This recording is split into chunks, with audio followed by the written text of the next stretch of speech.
ग्रामीण ने सड़क पर चल रहे कछुआ को बचाया। जलपाईगुड़ी में भारी बारिश हो रही है, जिसके कारण जलीय जीव सड़क पर आ रहे हैं।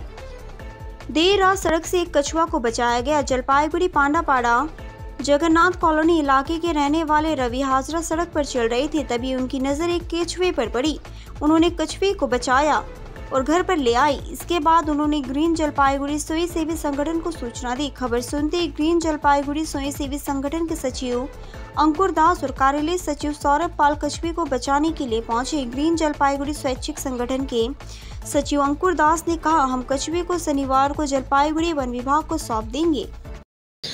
আমাদের বাড়ির সামনে এটা মানে আমাদের কোনোদিনও দেখতে পাইনি, কিন্তু আজকে প্রথম আমাদের বাড়ির সামনে এটা দেখতে পেলাম। দেখতে পেয়ে বাড়িতে নিয়ে আসলাম। তা বাড়িতে আসার পর বাড়ির থেকে সবাই মিলে বললো, বুদ্ধি করে নিয়ে বললো যে গ্রিন জলপাইগুড়ি আমাদের আছে এনজিও, এনাদের ফোন করে এটা দিয়ে দেওয়া উচিত। আমাদেরও খুব ইচ্ছা রাজবাড়ি পুকুরে যদি এটা ছাড়া হয় খুব ভালো হয়। আর কি উদ্ধার করলেন? এটা একটা কচ্ছপ। আপনার নাম এবং আমার নাম হলো রবি হাজরা, আমাদের বাড়ি হলো পান্ডাপাড়া জগন্নাথ কলোনি। হ্যাঁ, আর রাত প্রায় 12টা বাজে এই সময়টা আমাদের কাছে পান্ডাপাড়া থেকে খবর আসে যে একটি বাড়িতে কচ্ছপ উদ্ধার করা হয়েছে। তো কচ্ছপ যেহেতু বিরল প্রজাতি হয়ে যাচ্ছে এবং আমাদের এই পরিবেশে ভারসাম্য রক্ষা করার জন্য তাদেরকে রক্ষা করা দরকার। আমরা রাতেই বন দপ্তরের সাথে যোগাযোগ করি, কিন্তু যোগাযোগ কোনো কারণে হয় না।